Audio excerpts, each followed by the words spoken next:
Le code pénal révisé le 21 juin dernier fait débat. Les autorités invoquent une adaptation aux nouvelles réalités, notamment les réseaux sociaux ciblés, même pas seulement, il y a aussi les médias classiques, car désormais la couverture des opérations et interventions antiterroristes est encadrée. Aux grandes dames des professionnels des médias, les organisations professionnelles dénoncent ce qu'ils appellent un recul de la liberté de presse, une loi liberticide, disent-elles. Pour le gouvernement, il s'agit de protéger les forces de défense et de sécurité et surtout éviter que les médias ne soient des canaux de propagande pour les terroristes. Mais en réalité, en quoi cette loi est liberticide? C'est la question que nous posons ce soir. Bonsoir à tous et merci de suivre Controverse, votre émission de débat contradictoire sur la télévision du Burkina. Et pour parler de ce sujet, nous sommes avec M. Abdoul Jabbar Maïga, il est du ministère de la Justice. Avec nous aussi, nous avons M.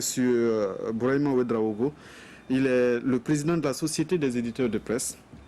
Avec nous, M. Victorien Emar Sawadogo, du ministère de la Communication. Et avec nous, M. Urbain Kayameogo, il est du Centre d'information et de formation en matière de droits humains en Afrique. Bonsoir, monsieur. Bonsoir. Et merci d'avoir répondu à notre invitation. Je l'ai dit tout à l'heure, avant de revenir à vous, je dois dire aux téléspectateurs qu'à l'heure de l'émission, il est possible de participer à l'émission en nous appelant au 25 40 79 03 pour poser des questions ou participer tout simplement à cette émission à travers des commentaires. Je m'adresse à vous. D'abord, vous qui traitez la loi de liberticide, en quoi est-ce que cette loi peut être liberticide? Merci de nous donner l'occasion effectivement de nous exprimer sur cette révision du code pénal qui nous pose beaucoup de problèmes, nous, au niveau de la presse. Nous l'avons déjà dit à plusieurs reprises. Nous avons énuméré tous les griefs que nous avons sur cette loi. D'ailleurs, je dois dire que, en fait, aucune des dispositions introduites dans le code pénal aujourd'hui ne nous satisfait. Parce que nous pensons que nous venons de loin, on s'est battu pendant des années pour défendre la liberté de la presse, pour obtenir des avancées assez significatives qui nous vaut un bon classement au plan international.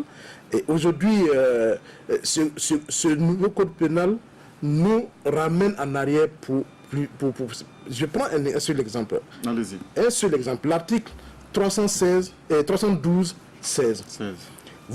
On dit est puni d'une peine d'emprisonnement d'1 an à 5 ans et d'une amende de 1 million à 10 millions de francs CFA, quiconque publie ou relaie sans autorisation par quelque moyen de communication que ce soit, quel qu'en soit le support, des images ou sons d'une scène d'infraction de nature terroriste. Comment voulez-vous au XXIe siècle demander à un journaliste de demander une autorisation préalable avant d'aller couvrir un événement ou avant de diffuser une information? Et mieux, à qui on doit adresser cette autorisation préalable? La loi ne le dit pas. Est-ce que ce n'est pas une porte ouverte justement pour nous empêcher effectivement qu'on puisse traiter des informations relatives à la couverture des questions terroristes? La question... Ce que je dois dire par rapport à cette question, pour terminer, oui, c'est que nous sommes convaincus qu'il y a certainement des motivations derrière la révision de cette loi. Peut-être que les problèmes pour lesquels on a pris les dispositions pour réviser la loi sont des problèmes réels. Nous en convenons. Mais nous sommes convaincus que la méthode, elle est foncièrement mauvaise et qu'il est nécessaire effectivement qu'on ouvre le débat pour permettre qu'on trouve des solutions efficaces et réelles par rapport aux problèmes qui a poussé le gouvernement à l'adoption de cette loi. Et le débat commence sur ce plateau. Monsieur Maïga, vous êtes du ministère de la Justice qui porte cette loi. Votre réponse? Merci de me donner la parole. Vous savez, l'article 312-16 a vraiment focalisé beaucoup les débats, mais ce n'est pas une question nouvelle, l'article 312-16.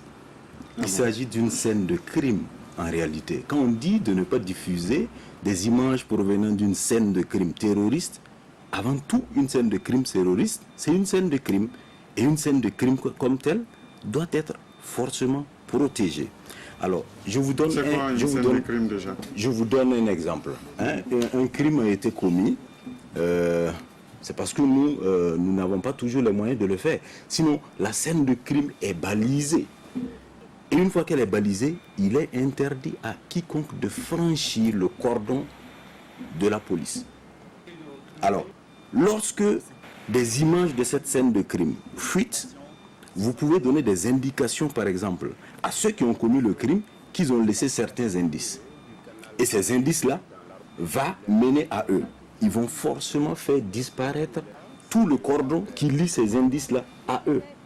Si c'est une carte d'identité ou bien un téléphone portable qui ressort dans les images que vous diffusez, immédiatement, la personne va faire disparaître tout ce qui peut, à partir de cet élément qu'il a déjà vu, se rapporter à lui. Donc il est tout à fait normal, et ce n'est pas seulement dans la législation burkinabé que ce genre de disposition existe.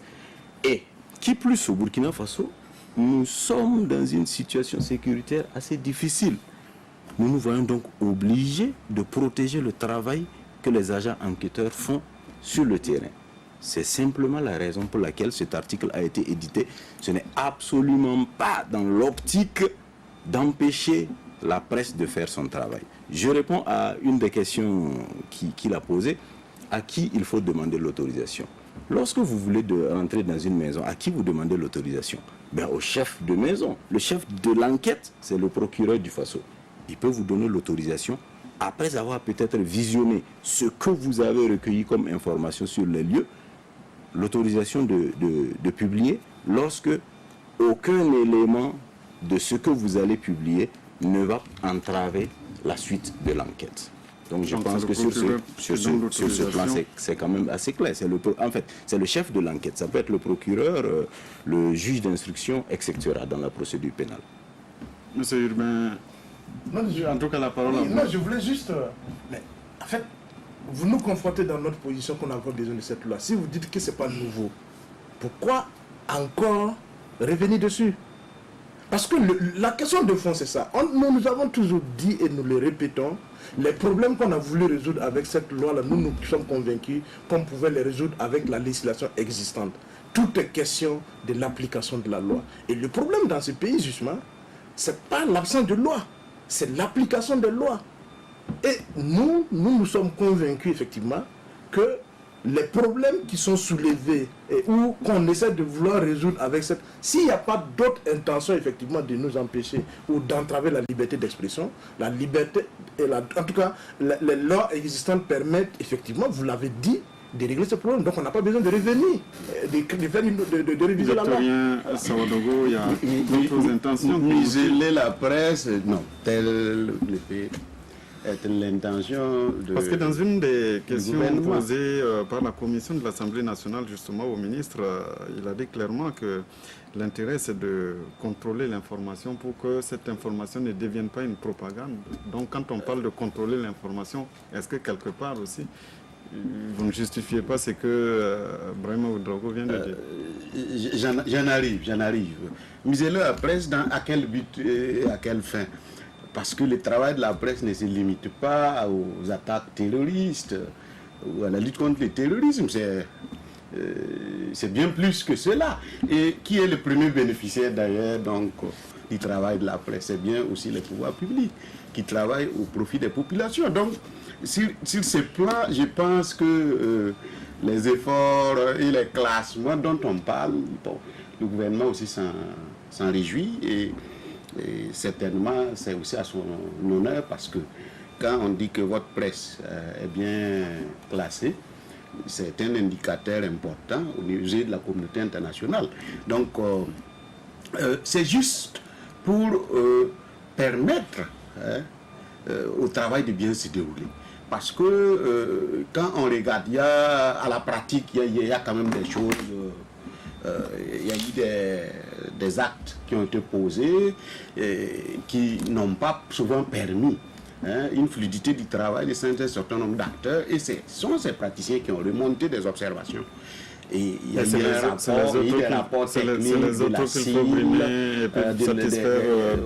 de tous les professionnels du domaine qui ont attiré l'attention. Donc il y a eu des discussions avec les acteurs également, parce que le ministre de la Communication, qu'il vous souvienne, a rencontré les patrons de presse. Il a rencontré les patrons de presse qu'il voulait rencontrer. Il a choisi ses patrons de presse qu'il voulait rencontrer. Nous ne l'avons pas reçu, nous ne l'avons jamais rencontré. Il n'a pas eu... Quand on dit patron de presse, je pense que c'est dans toute sa diversité et toutes ses composantes. Si quelqu'un n'a pas une information, n'a pas associé, ce n'était pas prémédité, encore moins volontaire. Donc, la presse sur ce plateau qu'il y a des patrons de presse qui n'ont pas été associés. Sinon, il a reçu les patrons de presse. Je pense que c'était ouvert. Oui. Voilà. Et donc, il y a eu des concertations qui ont été menées. Et c'est au vu des problèmes qu'on a dit, pour préserver, on n'a pas dit, on interdit de communiquer là-dessus. On a dit simplement, il faut encadrer, il faut permettre. Parce que quand on regarde même ailleurs, il y a eu le Bataclan. L'attentat du Bataclan, on n'a vu aucune image de la scène. On a vu les gens courir. Tout de suite, il y a eu les attentats aux États-Unis, avec l'agent d'une municipalité qui a tiré sur les gens. On n'a vu aucune victime, aucune image qui peut compromettre l'évolution de l'enquête. Mais est-ce qu'on a censuré un média? Non. Ils ont fait leur travail dans le cadre des textes. Et je pense que le texte actuel, je pense souffre plutôt peut-être parce que les uns et les autres avaient peut-être des appréhensions ou des craintes, mais j'invite les uns et les autres à les lire. Et voilà, je pense que... à tête reposée sur Je donne la parole d'abord à Urbain Amogo qui n'a pas encore réagi. Urbain, réaction, vous dites tout simplement que le droit pénal ne doit pas être utilisé pour criminaliser le travail de l'information. Tout à fait. Et je crois d'ailleurs que le débat de ce soir nous donne encore, j'allais dire, davantage de conviction que malheureusement, même si l'intention était bonne, au résultat, on constate que malheureusement, il y a eu beaucoup de failles. Je suis étonné d'ailleurs que M. Sawadgo dise que les patrons de presse ont été associés à la discussion autour de ce projet. On va venir, parce qu'il y a un point sur la partie consensuelle de la loi. Il n'y a pas de souci, mais permettez-moi quand même de rebondir sur ce qu'il a dit. Moi, j'aimerais savoir, est-ce que le ministre est allé faire des visites de courtoisie aux patrons de presse, ou bien est-ce qu'au cœur de sa rencontre avec les patrons de presse, il y avait la modification du code pénal, avec ces éléments-là? Parce que c'est des choses différentes que d'aller rencontrer, discuter de façon globale. On va y revenir. Et c'est une autre chose que de discuter dans cette partie sur la partie consensuelle. Je voudrais juste dire que, vous savez, partout dans tous les pays, et ce n'est pas spécifique au Burkina Faso, des lois bien intentionnées, on en voit. Et c'est toujours justifié ainsi par l'autorité publique. La volonté de... Je vais vous donner un exemple. Ça ne touche peut-être pas au terrorisme, mais ça peut vous permettre de comprendre un temps soit peu nos craintes. Prenez l'exemple du Bénin, pays juste à côté, qui a adopté en 2017 un code du numérique avec une belle volonté justement d'encadrer, de lutter contre la cybercriminalité et donc d'encadrer l'espace, le cyberespace donc béninois. Mais qu'est-ce qu'on a vu? Cette loi a érigé en infraction la publication de fausses informations. Même chose que notre code pénal burkinabé. Et les délits de presse en ligne et l'incitation à la rébellion sur Internet. Ce sont des éléments qui ressortent de ce code du numérique-là. Et c'est en vertu de cette loi que M. Casimir Pedjo, directeur de publication du journal Nouvelle Économie, a été inculpé de diffusion de fausses informations le 23 avril passé par la Cour de répression des infractions économiques et du terrorisme. Il a été placé en garde à vue à l'Office central de la répression de la cybercriminalité. Et ces charges sont liées à des articles que ce dernier a publiés sur la situation économique du Bénin, dans son journal, qu'il a relayé sur Facebook. Et selon cet article-là, il était dit que les autorités béninoises ont contracté une dette de près de 725 millions de dollars des États-Unis à l'encontre donc de la loi de finances donc, de 2019. Une loi bien intentionnée, je le dis encore, mais qui a eu pour conséquence de permettre à l'autorité politique de réprimer quelqu'un qui n'a fait rien d'autre que d'user du droit, de sa liberté d'expression et du droit du public à l'information. Donc, nous le disons, et dès maintenant, c'est vrai, l'autorité dit qu'il y a une volonté d'encadrer les publications relativement donc aux actions terroristes. Quoi de plus normal? Qui serait contre? Même pas la presse. Mais comment le faire? C'est là où nous ne sommes pas d'accord. Le problème, comment le faire? Alors, je ne connais pas le dossier béninois, je ne peux en parler, mais je puis vous rassurer que lorsqu'on réprime, lorsqu'on poursuit quelqu'un pour divulgation de fausses informations, il suffit à la personne de prouver que l'information alléguée est vraie et elle est déchargée de toute poursuite. C'est à la personne de prouver c'est ou à la c'est personne de à la prouver. partie poursuivante de donner les preuves? Non, c'est... L'information est fausse. Justement, c'est un renversement de la charge de la preuve. Attention, Est-ce que vous voyez? ne parlons pas de renversement de la charge de la preuve. Nous sommes en matière de diffamation ici. Lorsque vous alléguez un fait, c'est vous qui alléguez le fait. Donc c'est à vous d'apporter la preuve de la véracité du fait que vous avez allégué. Ça au moins c'est très clair. Si c'est de la diffamation, c'est déjà encadré par le code pénal. Si le dit monsieur dont vous parlez avait apporté la preuve de la véracité du fait qu'il a allégué, je vous garantis qu'aucun procureur, aucune partie poursuivante ne l'aurait inquiété. Donc, sur ce plan, je pense que la loi a bien encadré les faits. Il n'y a pas de doute possible.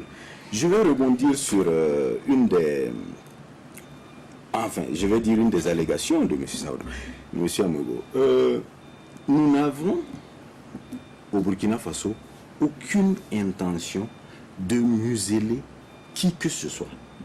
En réalité, la loi telle qu'elle est formulée ne dit pas l'organe de presse qui. La loi dit quiconque. Quiconque, ça peut être le kidam qui est de passage à côté, qui, à l'aide de son téléphone portable, commence à entraver l'enquête. Ce n'est pas la presse qui est visée, non. La loi est de portée générale.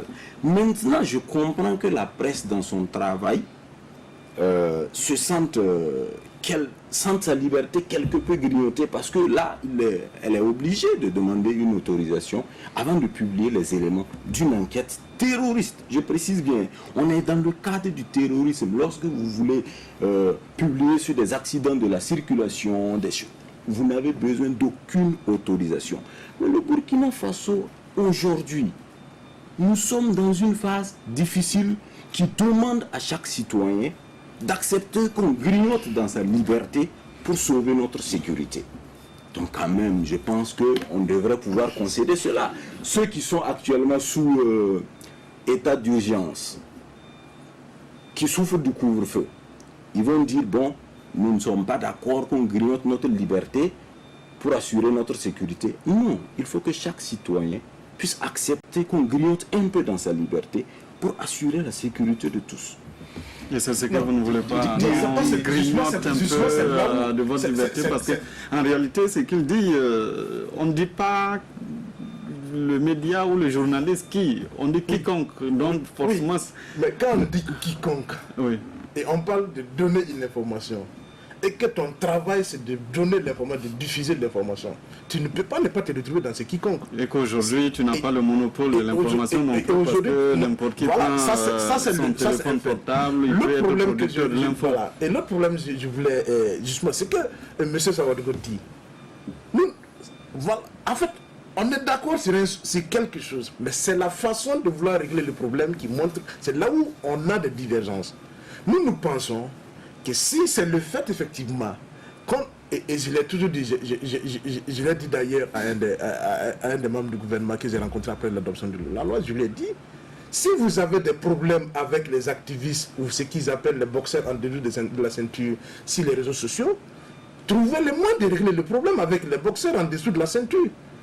Parce que quand vous regardez les contenus et les productions médiatiques depuis qu'on a lancé depuis que nous sommes dans cette situation de lutte contre le terrorisme, moi je défie quiconque de montrer effectivement des productions, des médias reconnus, des médias conventionnels qui sont de nature à entraver l'action des forces de défense et de sécurité en matière de lutte contre mais justement, c'est là où on ne comprend pas. C'est là où justement... se sentir concerné. Non, on va se sentir concerné parce que là, on crée une situation nouvelle qui peut amener... Parce que c'est là où... C'est ce qu'il dit, Hubert.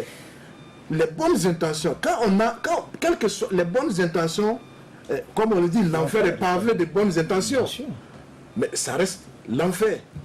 C'est nous, ce que nous voulons dire, c'est de faire en sorte que on discute des problèmes réels et chercher les vraies solutions par rapport aux problèmes. Moi, je voudrais être très pratico-pratique. Monsieur Maïga, relativement à cet article précis, prenons l'exemple, la publication par le courrier confidentiel des images de l'attaque de l'état-major général des armées. Est-ce que ça tomberait sous le coup de cette loi ou pas? Deuxième chose, la publication... Oui ou non, c'est dans la même ligne, donc je préférerais qu'il réponde en même temps. La publication des images du théâtre des opérations de Rayongo, après que les intéressés, en tout cas le groupe a été démantelé. Publication systématique à travers les réseaux sociaux, mais publication aussi par les organes de presse. Est-ce que désormais, pour de telles actions, on doit désormais se référer au procureur ou au directeur de l'enquête, comme vous l'avez dit? Moi, je souhaite déjà sur cette base-là avoir des réponses claires de votre part pour que nous puissions savoir dans quelle mesure, effectivement, cela peut être constitutif d'une atteinte ou pas à la liberté de la presse. D'accord, merci. Alors, dès le début du code pénal, il est précisé que la loi n'a pas d'effet rétroactif. Donc, je ne parle pas, je parle d'un exemple comme si ça devait intervenir aujourd'hui. Mais ça ne doit pas intervenir à partir du moment où c'est une scène de crime terroriste et que les enquêteurs ne veulent pas qu'il y ait des fuites d'éléments de la scène de crime terroriste. Donc, mais il faut accepter de ne pas violer la loi quand même. Et en quoi le fait, par exemple, de présenter la maison au niveau de Rayongo, criblée de balles, peut entraver ou peut, j'allais dire, constituer une entrave à l'enquête? Je ne vois aucunement. Il s'agit certes d'une scène de crime, mais hélas, est-ce que le fait de publier la maison de Rayongo, ça peut entraver l'enquête? Ok. Je n'ai pas souvenance des images dont vous parlez, criblées de trucs, mais je peux vous dire ceci. Dans chaque image, il y a des éléments que les terroristes peuvent exploiter. On ne dit pas de ne pas les publier. On dit de les soumettre à autorisation avant publication. Je ne vois pas en quoi est-ce que ça pose problème à quelqu'un de soumettre ce qu'il veut publier à une autorisation lorsqu'il s'agit de sauvegarder la sécurité nationale. Moi, je pense que me pose la question de la mauvaise façon. En quoi publier l'image d'une scène de crime, par exemple, l'image criblée apporte une information essentielle, évidente à mon public? C'est peut-être ça. Peut-être que pourrait nous partager la vraie finalité de l'information. J'ai réagi. Oui, allez-y. Écoutez, déjà, il aura fallu la diffusion de cette image-là pour que certains se rendent compte qu'ils habitent à proximité du lieu où des terroristes résidaient. Et pour le public, c'est une information importante. L'attaque de l'état-major général des armées. Bon, vous avez eu... Non, est-ce que vous renversez la question à mon niveau? Permettez-moi de répondre. Je vais réagir. L'information est d'intérêt public. Voilà. Le journaliste, il ne publie pas l'information pour lui-même pour se faire plaisir. Il le publie parce que ça peut être d'intérêt pour le public. C'est ça, Victorien Sawadou. Maintenant que, comme mon voisin le dit, vous avez publié et ça peut servir autrui. C'est pas votre objectif. En quoi? Puis eux aussi, ils sont à la recherche. Mais en quoi ça peut servir à qui que ce soit? Ils suivent les mêmes outils, les mêmes supports, les mêmes canaux. En quoi ça apporte l'information? Ça va plutôt créer ce qu'on appelle la psychose, la stigmatisation. Est-ce que c'est ça l'intérêt de la presse? Je ne pense pas. Vous voyez là où on envoie le débat. C'est ce qu'on veut éviter. Parce qu'aujourd'hui, on va nous amener à dire que ceux qui ne sont pas du corps de l'information doivent nous dire maintenant ce qui est essentiel pour notre public. Et ça, c'est ça que c'est là. Non, c'est pas ça. Non, puisqu'il y a le contrôle. On vous fait confiance. À partir du moment où il y a des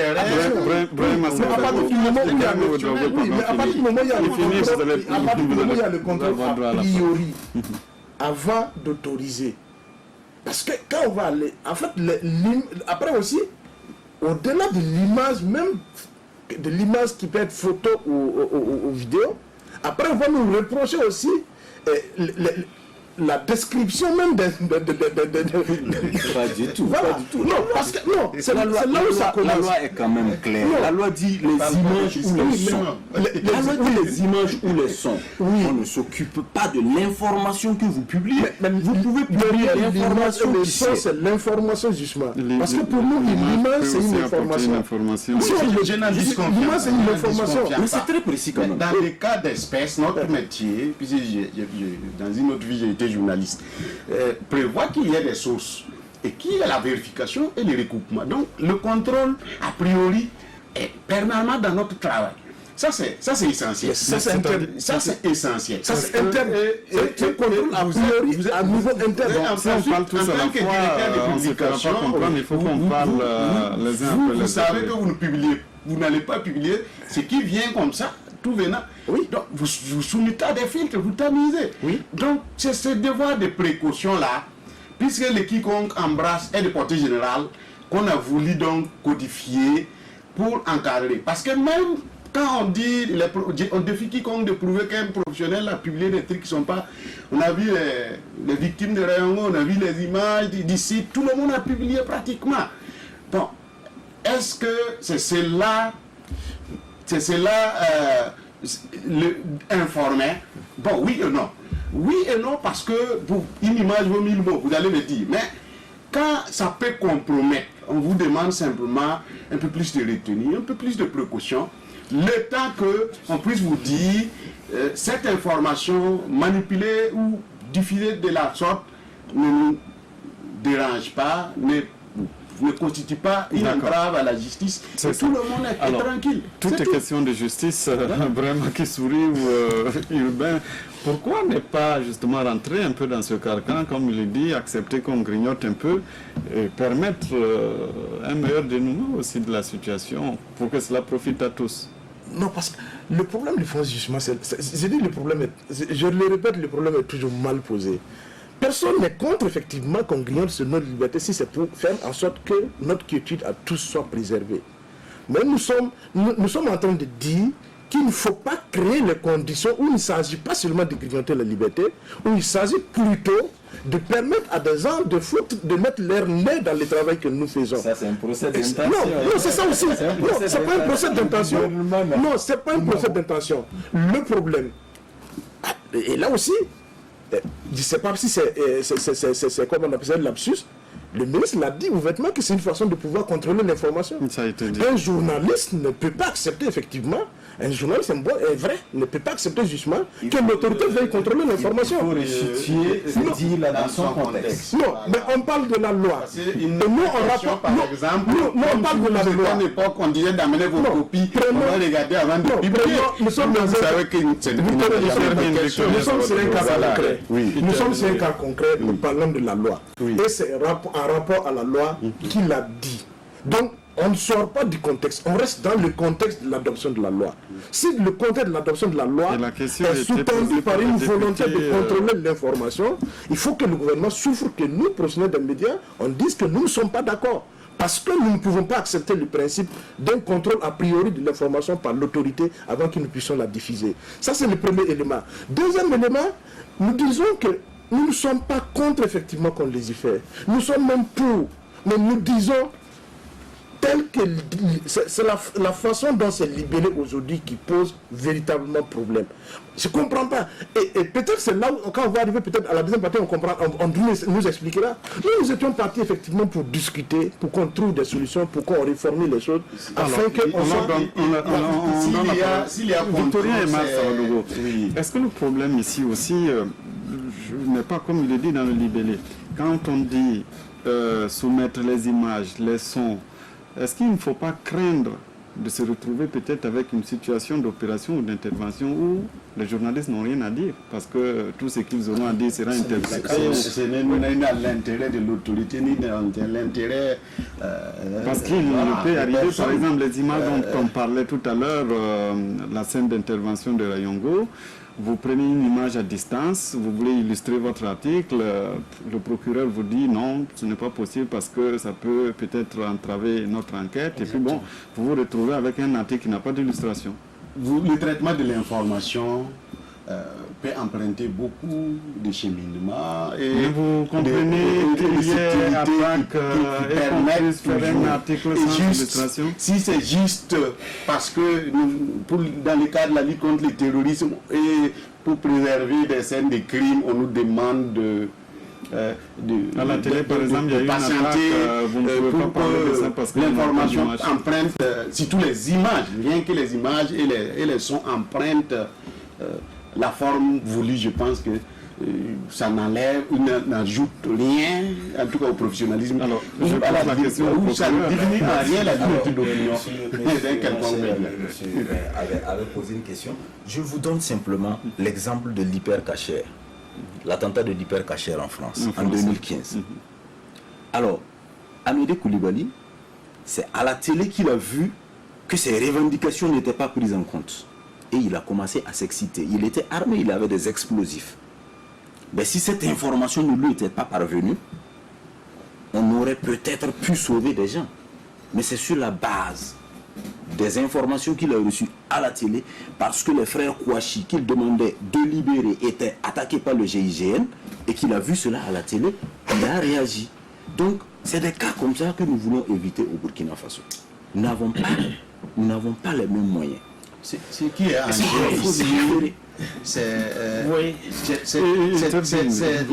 est-ce que le respect de la vie qu'il faut mettre en avant. Il faut accepter, parce que la liberté d'informer et le droit à la vie. C'est deux droits, le droit à l'information et le droit à la vie. Si on va les mettre dans les balances, ça va être difficile. J'ai l'impression que ceux qui défendent la liberté de la presse n'ont rien à faire du droit à la vie. Mais c'est ce que vous tentez, malheureusement subtilement, de nous faire savoir. Mais moi, je voudrais que vous compreniez. Vous avez pris le cas français. Je voudrais prendre un autre cas français. Vous savez, le cas qui est intervenu, comment on appelle ça, à Toulouse. Toulouse-Montomba. Oui, comment il s'appelle encore?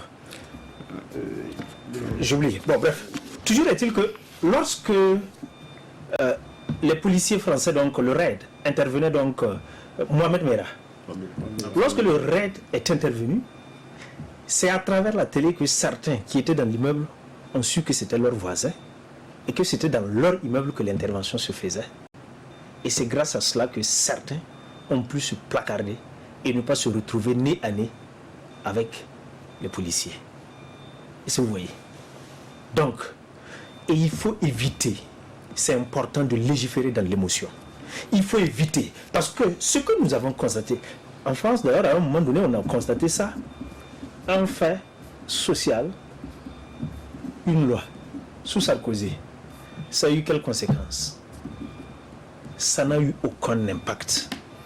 Il suffit qu'un détenu ait été libéré et qu'il récidive, et on dit oh lolo, c'est parce que les juges les ont libérés, qu'il a récidivé, si on avait mis des peines planchées, ainsi de suite, et qu'est-ce qu'on fait? Peine planchée. Est-ce que ça a résolu le problème? Non. Moi, je pense que pour résoudre les problèmes, il faut les attaquer à la source.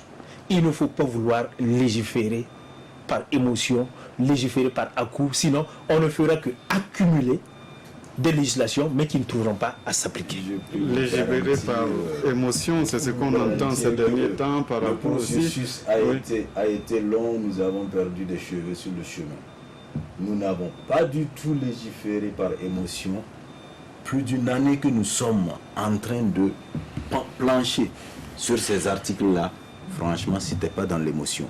Nous avons peut-être aussi la situation nous avons plutôt sécuritaire. légiféré en tenant compte vraiment de la situation sécuritaire.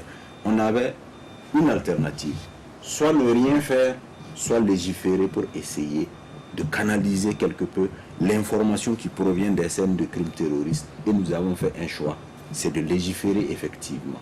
On peut reprocher peut-être à cette loi d'avoir quelque peu entravé certaines libertés, mais nous pensons que l'équilibre qui doit être trouvé entre les libertés et la sécurité procède d'une logique sacrificielle. Il faut que chacun accepte de se sacrifier quelque peu pour qu'on puisse retrouver un Burkina Faso apaisé. Écoutez, si tant est que, moi je voudrais juste dire, si vous permettez, moi je voudrais juste dire, s'il faut créer un bunker au Burkina Faso, pour que l'on puisse être sauvé du terrorisme, créons le bunker. Vraiment, c'est justement là, M. Sadou enfonce une porte ouverte. Si c'est une question de sacrifice, nous ne faisons que ça depuis tout le temps que le pays est embarqué dans cette affaire du terrorisme. Chacun d'entre moi, c'est pour ça que j'ai dit, j'ai comme l'impression qu'au niveau du gouvernement, on ne mesure pas tous les sacrifices que les professionnels des médias font effectivement pour contribuer. Mieux, quand vous regardez même les débats pour voir comment effectivement on peut apporter suffisamment de notre contribution pour la réussite, c'est toujours de l'initiative des organisations professionnelles des médias pour approcher les forces de défense et de sécurité pour voir comment on peut dialoguer, comment on peut construire des opportunités de sorte à ce que l'ensemble des acteurs puissent contribuer à cette lutte. Nous saluons cela. Nous le faisons régulièrement. Mais qu'aujourd'hui, en fait, on a comme l'impression que on considère que tout cela, effectivement, ne représente rien. Et parfois, on a le sentiment que, face à certaines situations, on est pris comme des gens qui sont irresponsables, qui n'ont pas la... Non, sérieusement, c'est ressenti. Et quand on s'est retrouvé avec... Non, je l'ai dit. Et je l'ai dit parce qu'on a fait plusieurs réunions avec beaucoup d'organisations, presque toutes les fêtières des organisations professionnelles des médias. C'est pas une seule. Il n'y en a pas une seule qui s'est mise en marche. Et le sentiment partagé, c'était que, effectivement, cette façon cavalière de fonctionner ressemble à une foutaise. Excusez-moi du prénom. C'est un module, voilà. Foutaise. Non, sérieusement, on l'a dit au cours de nos réunions. Parce que, vous avez dit il y a un an, quand on a commencé la loi a été retoquée, et le ministre de la Communication m'avait dit au sortir d'un conseil des ministres que la loi a été retoquée pour créer les conditions d'un consensus. On a commencé à fournir nos armes en son temps, on a dit, ah là vraiment, le gouvernement est dans une posture, on va s'y calmer, en attendant effectivement que les discussions se mènent. Et pas surprise, à la surprise générale, on nous dit en conseil des ministres que la loi a été adoptée. Le 6 juin, et déjà le 19 juin, la commission de l'Assemblée nationale a tout plié, bouclé, et la loi est adoptée. Et vous abordez en même temps la deuxième partie de l'émission. Pourquoi, justement, il n'y a pas eu ce consensus dont parle Bruno Ouedraogo? Large concertation et le fait que le vote aussi se soit déroulé selon les règles de l'Assemblée, la procédure législative. Je pense qu'il n'y a pas meilleur consensus en démocratie. Mais on l'a dit tout à l'heure, les concertations sont allées. Vraiment, c'est qu'il y a eu plusieurs versions, les textes. On n'a jamais été associé. On n'a jamais été associé. Je ne pense pas que le fait que la loi est suivie un circuit pose un problème. J'y étais à la KJDH, la liste des acteurs qui ont été associés dans la prise de cette loi-là. Monsieur Amogo, il était avec nous. On va y arriver. Alors, donc, que vous dites, je parle lui n'est pas d'une organisation professionnelle des médias. Alors, pour avoir été pour avoir été à l'Assemblée le jour du vote, il semblerait qu'il y a l'Union des éditeurs de presse, l'association des éditeurs de presse en ligne qui a été invitée. Mais qui a préféré se référer aux autres organisations professionnelles pour qu'on ait une position consensuelle. Qui n'est pas venu, qui n'a pas répondu. C'est qu'ils n'ont pas répondu à l'invitation. Et moi je donne l'information, ils se sont référés aux autres organisations professionnelles des médias pour ne pas être les seuls à se retrouver et qu'on devait avoir une position consensuelle. Et notre position consensuelle, c'est la lettre d'interpellation. Non, la dite position, c'était la lettre d'interpellation qu'on avait envoyée aux députés et au président de l'Assemblée nationale. Et avant que la loi ne soit passée. Mais depuis la commission, je pense quand même qu'ils ont été saisis. Sauf qu'ils ont aussi échangé. Lors même du rapport de la commission, ça a été précisé. Nous sommes dans un débat suivi par un grand... S'il vous plaît, c'est moi qui parle. Pour avoir donc échangé avec le président de cette association, il a dit qu'ils ont été appelés la veille. La veille, à 17h. À 17h. Et qui devait être pour être entendu le lendemain. Et donc, puisqu'ils n'ont pas eu le temps de se préparer... Non, ça c'était pour la plénière. Avant la plénière, il y a une commission. C'est au niveau de la commission, justement. Non, on ne peut pas dire moi, j'ai discuté avec lui personnellement. Ah bon? Oui. Et quand il a reçu, il m'a appelé vers 18h. Il me dit qu'il a reçu, j'ai dit je n'ai pas reçu. Je puis vous assurer qu'entre la commission et la plénière, là, il y a eu des modifications qui se sont faites. Absolument. Donc, il n'était absolument pas tard pour se présenter encore et puis venir pour qu'on discute. Mais quand on vous appelle la veille à 17h, on vous dit venir le lendemain, quand même il y a peut-être un problème. On ne les a pas appelés la veille de l'adoption de la loi par l'Assemblée nationale. Non, la loi était encore en discussion à la commission. Et même après la commission, il y a des amendements qui pouvaient toujours se faire. Se sont pas présentés. Mais si on veut que ce soit consensuel, il faut que nous acceptons aussi. Quelque part aussi, les organisations professionnelles n'étaient pas braquées. Est-ce que vous n'aviez pas une position peut-être bien arrêtée et vous dites c'est ça ou rien? Non, alors pas du tout. Et c'est là où justement nous on ne comprend pas la façon. Quand M. Saradou dit qu'entre la commission, moi je voudrais bien qu'on puisse nous donner les détails de ce qui a changé entre le projet de loi envoyé par le gouvernement M. Maïga plutôt. M. Maïga, entre le projet de loi envoyé par le gouvernement et la loi adoptée par l'Assemblée. Parce que j'ai essayé de faire les comparaisons en termes de changement. Moi j'ai cherché, peut-être que j'ai mal cherché, j'ai pas vu grand chose. Sur le fond, il y a eu des pages qui ont été ajoutées. Sur le fond, je parle du fond. Sur le fond, j'ai pas vu de changement. Monsieur, tout ce que vous voyez en gras a été ajouté après que le gouvernement ait envoyé son texte. Il y a des pages qui ont été ajoutées et les discussions ont été nourries. C'est des modifications qui sont apportées. Ceux qui sont allés, qui ont pour faire des propositions, ont regretté effectivement d'être allés parce que aucune de leurs propositions n'a été donc voilà. C'est l'occasion d'ailleurs parce que vous avez dit aussi de retirer la loi. C'est ça le problème. C'est ça le problème quand M. Maïga dit qu'il a la liste des acteurs qui ont été associés à. Mais il ne dit pas quelle était la position de ces acteurs-là. Est-ce qu'on a tenu compte des points de vue qui ont été donnés par ces acteurs? C'est vrai, nous avons été clairs. Nous avons demandé le retrait pur et simple pour laisser le temps à la concertation. Pour autant, si vous prenez notre mémoire que nous avons soumis et dont vous avez eu copie, il y a énormément de propositions qui sont dedans.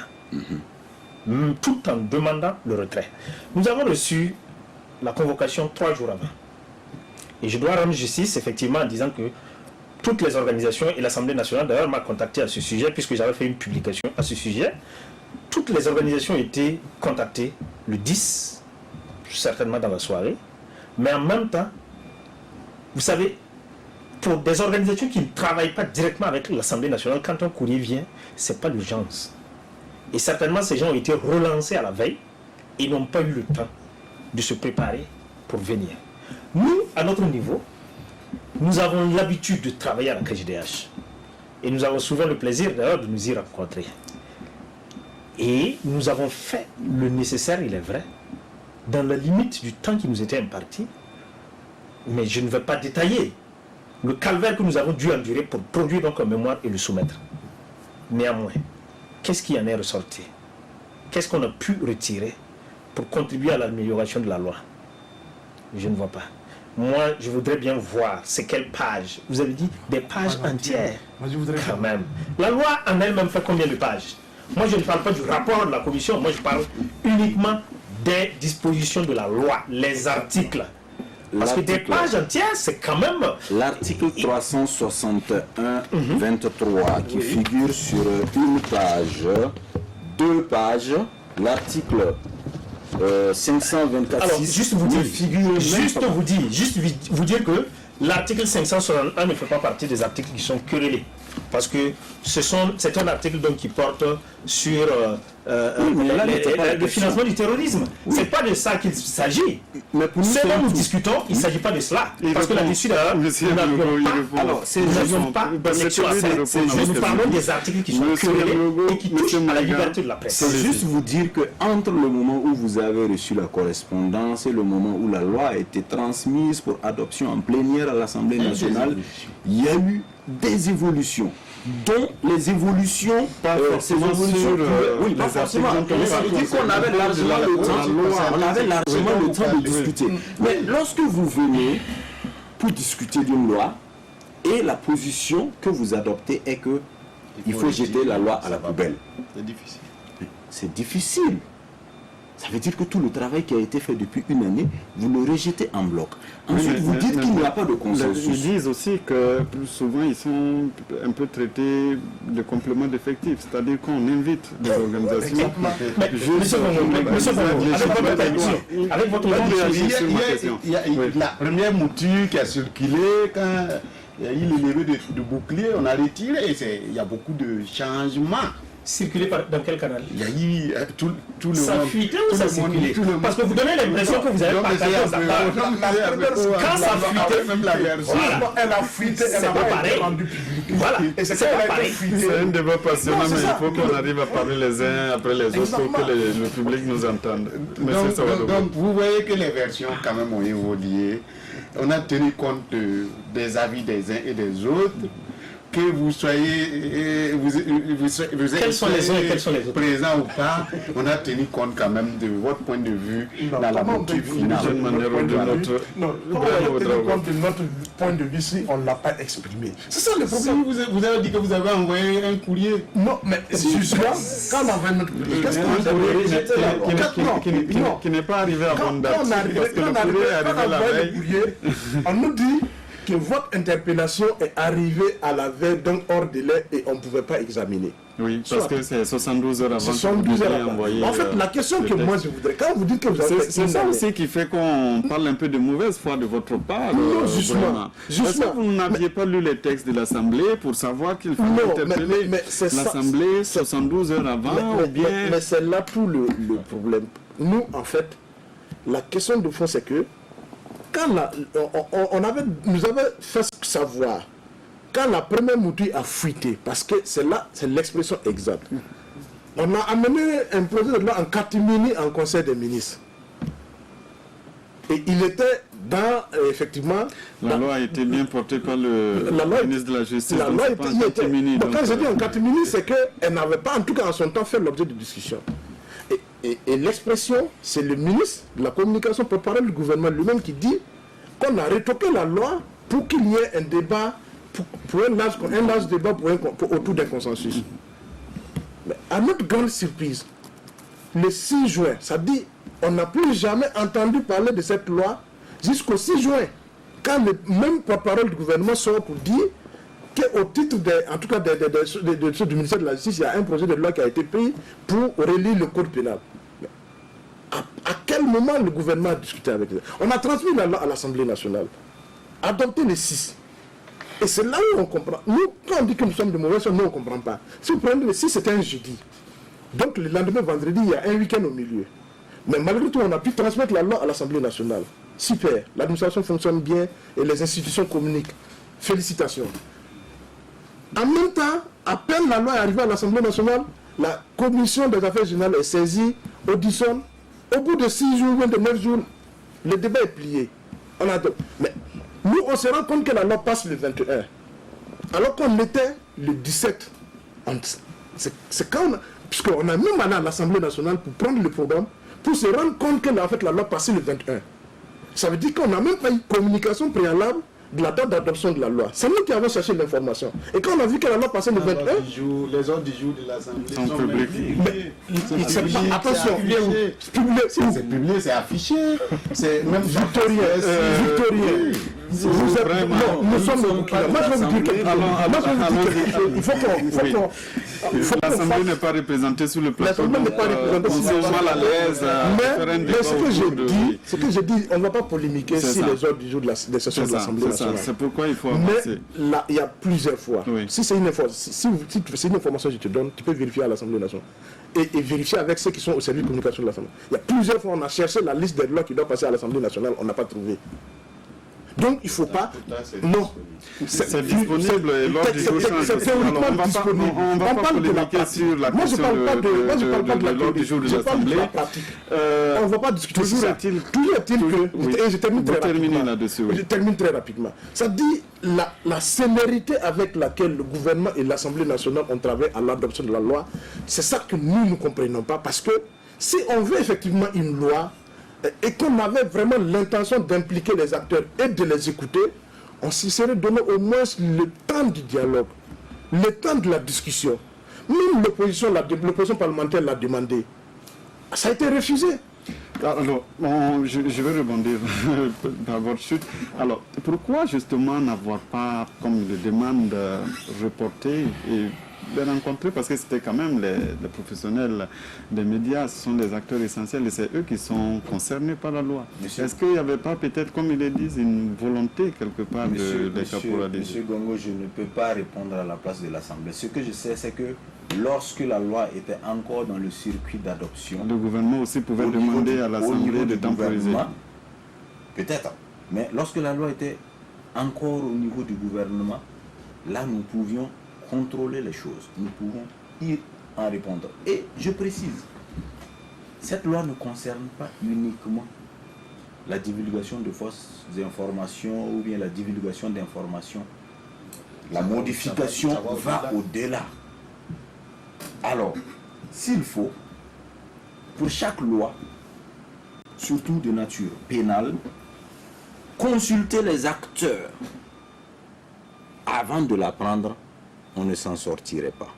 Si on veut prendre une loi sur la corruption, si on veut prendre une loi sur la corruption, on va nous demander d'aller concerter les acteurs qui peuvent être de futurs corrupteurs ou corrompus avant d'adopter la loi. Cela va être très difficile. Cependant, je pense quand même qu'il y a un effort qui a été fait pour réunir le plus de gens possible autour de cette loi. Malheureusement, certaines personnes qui se sont présentées ont adopté la position de rejeter la loi dans tous ses articles. On ne pouvait pas faire autrement que de la transmettre à l'Assemblée pour examen et on espérait son adoption que nous avons obtenue. Donc je ne pense que... Irvin Amewo n'est pas d'accord avec vous. Juste pour dire aux téléspectateurs que nous avons un problème. Monsieur Amewo, j'ai une information à passer aux téléspectateurs. On a de petits soucis avec notre téléphone. Nous n'avons pas de tonalité en ce moment, donc nous allons continuer le débat en plateau en espérant que d'un moment à l'autre, les choses vont rentrer dans l'ordre.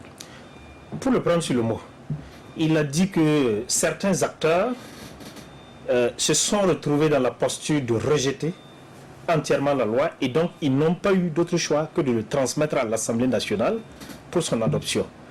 Qui sont les acteurs qui ont été consultés avant transmission à l'Assemblée nationale, si je peux le savoir, et qui l'ont rejeté? Vous, nous avons été consultés avant la transmission de la loi à l'Assemblée nationale. Ah non, c'est pas ce que j'ai dit. C'est ce que vous avez dit. C'est ce que vous avez dit. Peut-être que vous vous êtes trompé, mais c'est ce que vous avez dit. Non, et c'est d'ailleurs pour cela que je voulais que vous apportiez la correction. Si vous dites que nous avons été consultés lorsque la loi est arrivée à l'Assemblée nationale, avant la plénière, je n'en disconviens pas. Oui, mais laissez-moi venir. Donc, permettez que vous puissiez apporter la correction à nos téléspectateurs, que nous n'avons pas été consultés à l'étape du projet de loi, que ce soit clair et net. Oui, nous avons été consultés une fois que la loi était à l'Assemblée nationale. Monsieur Maïga, d'ailleurs, qu'on consulte les gens ou lorsqu'on est en train de rédiger des lois de nature pénale. Ce sont des choses très techniques. Bien. c'est déjà bien que l'Assemblée nationale ait décidé d'élargir le débat parce que c'est une assemblée qui veut le consensus et je pense quand même que les gens devraient se satisfaire de cela. Je vais juste indiquer que il y a eu beaucoup d'intervenants qui ont analysé et qui ont donné leur opinion quand même. Parce que dans le comité pluridisciplinaire, il y a eu des représentants de plusieurs ministères, des juridictions, du Conseil supérieur de la communication, il y a eu des rapports des syndicats, les groupes d'utilisation des réseaux sociaux, un certain nombre de structures et d'entités. Lesquels groupes d'utilisation des réseaux sociaux? Il y a eu des études techniques qui ont été reversées. Et après, quand l'avant-projet a été sécrété, le Côte-d'Ivoire l'a regardé, qui est un comité technique qui regarde. Ensuite, c'est reparti en rapport en conseil des ministres. Et l'ensemble des ministères a étudié. Donc, c'est pas seulement l'administration, c'est pluridisciplinaire. Toutes les compétences possibles sont associées. Ensuite, quand le gouvernement transmet à l'Assemblée, l'Assemblée décide de son ordre du jour et travaille selon son règlement intérieur. Et l'Assemblée a jugé bon encore au regard des passions que voilà, ça peut susciter ou ça suscite, d'ouvrir les débats. Bon, dommage que certains aient joué la politique, la chaise vide. Bon, mais le résultat final est là. Vous voyez, laissons la loi être mise et en œuvre au moins pour voir. Est-ce qu'il y a des difficultés dans notre travail, dans le travail des journalistes, dans le travail de liberté d'expression? Je pense que notre travail ne se limite pas au sein des crimes ou aux attaques seulement. Notre travail va au-delà. Pourquoi ne pas laisser peut-être... Et même, ce n'est pas tout le travail de celle des crimes. On n'a pas vérifié l'information, on a dit, faisons attention aux images, faisons attention aux sons, aux illustrations. C'est tout. Pourquoi n'avoir pas justement attendu la mise en œuvre de la loi avant de... C'est comme si vous nous demandez de laisser qu'il y ait des victimes avant d'agir. Alors, nous, ce que nous voulons justement éviter, c'est qu'il y ait des victimes. Ce que nous voulons éviter, c'est qu'il y ait cette loi pose des situations qui soient dommageables pour la bonne image que notre pays a en matière de liberté de la presse. Il faut écouter aussi les autres. Il n'y a pas que les organisations professionnelles. Quand des organisations au plan international interviennent et critiquent aussi, il faut aussi qu'on ait au moins... C'est vrai qu'on ne légifère pas pour l'extérieur, on légifère pour le Burkina Faso. Mais nous sommes dans un contexte globalisant et il faut qu'on fasse attention à ce qu'on pose comme acte aujourd'hui. Nous, notre préoccupation aujourd'hui, ce n'est pas de dire que on va forcément nous empêcher de travailler comme on le dit. Ce que nous disons, c'est qu'aujourd'hui, c'est de ne pas créer les conditions pour que... Il y a la loi. Vous savez, il y a une certaine... La volonté d'aujourd'hui n'est pas la même que ceux qui vont arriver. Or, la loi dispose pour l'avenir. Donc, certaines personnes pourraient justement utiliser cette loi et pour commettre des dégâts qui n'étaient pas forcément... Comme l'exemple... Voilà. Et c'est ce qu'on dit. Et je me répète, faut qu'on s'écoute. Nous disons qu'il y a certainement des problèmes réels qui ont poussé le gouvernement à vouloir prendre cette loi. Alors, la question maintenant, la façon de vouloir les régler, c'est ça qu'on va avancer, parce qu'on tourne en rond depuis un bout de temps. À l'international, monsieur Savadogo, on va avancer. Pourquoi justement n'avoir pas mis l'accent sur la formation, d'autant plus que ces derniers temps, tant est que tout le monde reconnaît qu'il y a des problèmes. Depuis un certain temps, il y a justement ces rencontres entre journalistes, forces de défense et de sécurité, des formations qui s'organisent. Pourquoi ne pas intensifier ces genres de formations pour éviter que les erreurs qu'on constate arrivent et puis passer forcément à l'égalité? Ça, c'est une dimension qui est prise en compte, comme vous le dites, et qui est portée. Mais au niveau de l'autorité, il a paru aussi nécessaire de faire fuite à un certain nombre de difficultés que des acteurs sur le terrain rencontraient, notamment la police judiciaire, la justice, et quand même prévenir pour que on puisse recadrer les choses, et la formation vient compléter. Le dialogue va se poursuivre certainement pour toujours avoir les passerelles et permettre aux uns aux autres de pouvoir s'exprimer librement. Voilà. Pour tout ce qui concerne les autres domaines, c'est libre. Nous sommes les premiers. Et du reste, quand on cite à l'international, après les attentats de Paris, les différents attentats, il y a eu des mesures qui ont été prises. La réglementation a été revisitée aussi. En Europe, il y a le Patriotic Act après les attentats du 11 septembre, et qui est révisé aux États-Unis, en Grande-Bretagne, en Allemagne, en Espagne, partout. On s'adapte au contexte. Est-ce que autant qu'on appelle le Patriot Act? Je ne dis pas, d'ailleurs, est-ce qu'en certaines de ces dispositions qui n'est pas critiqué. Barack Obama? Mais ça mais alors, acceptez que le contexte dicte la manœuvre. Le terrain dicte la manœuvre. On s'adapte au contexte. Actuellement, c'est assez délicat de publier des images et des illustrations sonores des scènes de crime. On n'a pas dit de ne pas informer, de ne pas en parler. Ce n'est pas de la censure. On dit ici, c'est fini, blackout. Non.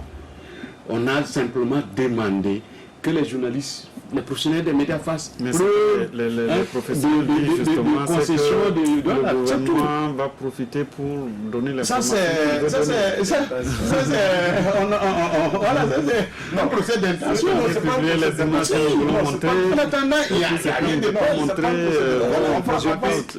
peut aller sur des faits. On va sur des faits. Regardez par exemple ce qui se passe aujourd'hui sur les questions de terrorisme. On publie plus les communiqués de l'état-major, même en termes de couverture. Tous les professionnels des médias reconnaissent qu'en termes de... les médias en fait font une couverture véritablement à minima. Parce que justement, on est face à un phénomène qui est nouveau. Autant effectivement, au niveau gouvernemental, on a des difficultés à trouver des solutions. Au niveau des forces de défense et de sécurité, on a vu que les gens ont été débordés pendant un bon bout de temps parce que personne n'était préparé à ça. Autant effectivement, au niveau des médias, on n'était pas préparé à ça. Mais ces questions-là ne se règlent pas par la répression.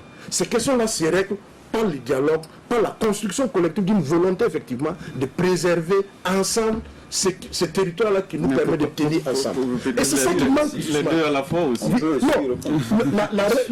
La répression peut intervenir après qu'on ait créé les conditions effectivement de collaboration. Mais il ne faut pas déjà qu'on braque certains et qu'on donne l'impression qu'ils n'ont pas la pleine mesure du danger auquel le pays fait face. Je suis parfaitement d'accord avec ce qu'il dit. Cependant, il part du principe que cette loi-là vise quelqu'un, les organes de presse. Non. La loi c'est la conception des organisations. Pas du tout. La loi, il faut la relire simplement. Quiconque le fait, je suis personnellement, moi, Maïga, je suis convaincu que des journalistes qui ont une bonne déontologie et qui ont une conscience patriotique ne vont jamais poser des actes de nature à nuire à la sécurité. Donc normalement la loi ne devrait pas avoir raison d'être. Cependant tout le monde, tous ceux qui ont accès aujourd'hui aux réseaux pour publier une information ne sont pas des journalistes déontologiquement bien formés et qui ont une conscience patriotique. Il y a d'autres types de personnes qui aujourd'hui ont une audience qu'ils n'avaient pas lorsque le code de 1996 était adopté. Donc c'est vraiment les acteurs des réseaux sociaux que vous visez. Non, on dit bien quiconque. Vous dites quiconque. On dit quiconque publie. On dit quiconque le publie. Par quelque moyen que ce soit, vous le publiez, pas uniquement. Vous tombez sous le coup de la loi. Donc ce ne sont pas spécifiquement les acteurs des réseaux sociaux. Les gens disent que comment vous les appelez, les cyberactivistes ou quoi. Mais non, n'importe qui de passage avec son téléphone peut compromettre une enquête terroriste, peut compromettre la sécurité des autres citoyens burkinabés, peut tomber sous le coup de la loi, y compris même les FDS par exemple. Ah ben bien sûr. Voilà. Donc tout le monde est appelé en tout cas à participer. D'accord. Vous voyez, c'est vrai qu'on n'est pas allé en détail dans la procédure. D'abord, disons-le, c'est lors d'une session extraordinaire de l'Assemblée nationale que la loi a été portée. Et je crois d'ailleurs que si on retire cette loi-là de cette session extraordinaire, on va regretter d'avoir tenu cette session. Parce qu'il n'y a pas... Mais Il y a eu le code de procédure pénale qui est passé, oui. pendant la session extraordinaire. Vous n'y étiez pas peut-être. Pendant la session extraordinaire. Il y a eu d'autres ratifications, Non, d'autres non, non. C'est en session ordinaire. C'est la session ordinaire. C'est passé avant la Qui a vu, mais on y a été, M. Maïga. On était là-bas ensemble. Je parle de la session extraordinaire qui a été convoquée pour 2 semaines. Ah, vous pensez que cette loi, c'est Moi, je vous le dis, c'est je vous le principalement dis, pour je cette vous loi le qu'elle a été dis. Mais c'est convoquée pour ça que je selon vous vous. le dis, si vous retirez cette loi-là de cette session extraordinaire, vous ne retrouverez rien de véritablement concret. Procès à l'Assemblée Moi, nationale. je veux bien. Mais c'est pour cela d'ailleurs que je trouve dommage que nous n'ayons pas eu face à nous des acteurs politiques. Parce que le débat, Non, le il est débat politique n'était pas et pas politique. seulement technique. Le débat n'est Vous pas voyez, politique, parce que nous non, n'avons pas voulu il le aurait débat été bien politique. quand même Nous qu'un avons- représentant de l'Assemblée n'oubliez nationale pas soit que là nous pour nous sommes en éclairer controverse. sur un certain nombre d'aspects. Nous avons des acteurs, ceux qui ont porté la loi et ceux qui subissent la loi, c'est ce Ok, que nous avons permettez-moi voulu de vous réunir ce ajouter soir. une Donc, chose. Permettez-moi de vous ajouter une et chose. surtout parce que l'Assemblée n'est pas là, c'est pour ce que je répète depuis un bout de temps. Il ne faut pas qu'on incrimine l'Assemblée parce qu'ils ne sont pas sur ce plateau pour vous répondre. Nous non plus, nous ne pouvons pas répondre à leur place. Mais donc ils ont c'est été un difficile. acteur, donc malheureusement on ne peut pas les Donc, ignorer. Oui. Ce qu'on va vous demander, c'est de vous adresser directement à ces messieurs qui sont en face de vous. Ok. Et Alors, nous allons je voudrais procéder. juste rappeler, je ne sais pas si M. Maïga était là le jour donc de l'audition du ministre. Est-ce que vous vous souvenez qu'il y a un acteur politique qui a notamment dit qu'est-ce que vous savez que cette loi peut être porteuse donc d'une crise politique? Est-ce que vous vous souvenez? Oui. Qu'est-ce qu'il a dit? Il a dit que, parce que la plupart des gens, justement, qui sont sur les réseaux sociaux et qui publient, qui sont susceptibles aussi d'être concernés par cette loi-là, sont des gens qui travaillent pour les acteurs politiques. Parce qu'il n'y a aucun homme politique qui n'a pas ses activistes. Ça, je ne suis pas informé. Eh bien, je pense que si vous étiez là le jour de l'audition du ministre, et d'ailleurs c'est pour cela que moi j'invite le public à venir lors des travaux en commission, parce que c'est là où il y a le vrai débat. Quand ça arrive en plénière, à la limite, c'est quelque chose de quasiment plié. Et chacun rentre dans des postures politiques. Mais là, ce sont des points de vue qui sont exprimés, et c'est intéressant de le voir. Donc c'est pour dire, vous avez dit, laissez mettre en œuvre, et on verra. Est-ce qu'on peut s'amuser à créer une crise politique éventuelle? Puisque un député dit que ça peut, Ce n'est pas dans ça peut l'intérêt avoir. du gouvernement ni dans ses objectifs du reste. Alors, Les objectifs, c'était d'avoir un dispositif qui permette donc de renforcer la lutte contre le grand banditisme, renforcer les moyens d'action et l'efficacité des c'est ça, FDS, je dis, il y a les bonnes intentions, de protéger base. la Il termine. dignité Il a la et parole, l'honneur monsieur des Sawarogou. victimes de certains crimes et délits et de leurs proches. Donc, dans le contexte, je pense que ça relève vraiment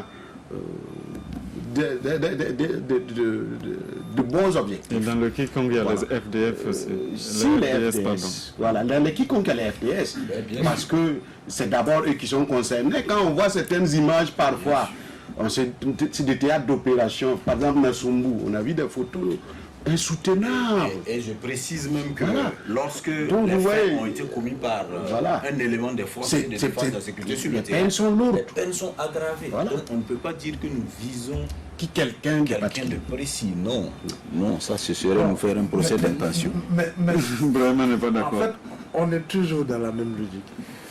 Si vous savez que les informations, ceux qui sont susceptibles de publier ou de diffuser ça, en fait, pourquoi on mélangerait les torchons et les torchons et les serviettes?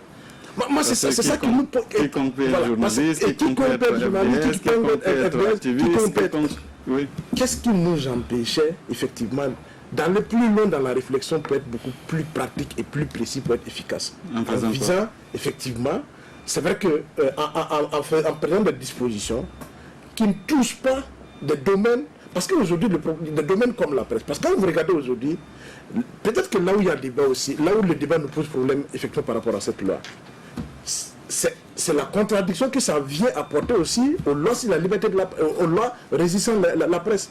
Est-ce qu'aujourd'hui, par rapport à la dépénalisation partielle des délits de presse que nous avons, est-ce que si ces questions-là, on ne peut pas faire appel justement au code pénal, contrairement effectivement aux lois qui régissent la presse? D'abord, nous sommes dans un domaine très précis, nous sommes en matière de terrorisme et en aucune autre matière. Deuxièmement, vous savez que les lois peuvent être soumises au contrôle de constitutionnalité. Si, lors d'un procès devant une juridiction quelconque, la personne poursuivie soulève l'inconstitutionnalité de la loi, c'est-à-dire dit, en français très facile, cette loi est contraire à la Constitution qui garantit la liberté d'expression. Eh bien, la dite loi sera immédiatement portée au Conseil constitutionnel qui va en juger la constitutionnalité avant que le procès ne puisse se poursuivre. Donc, il n'y a en fait aucun risque.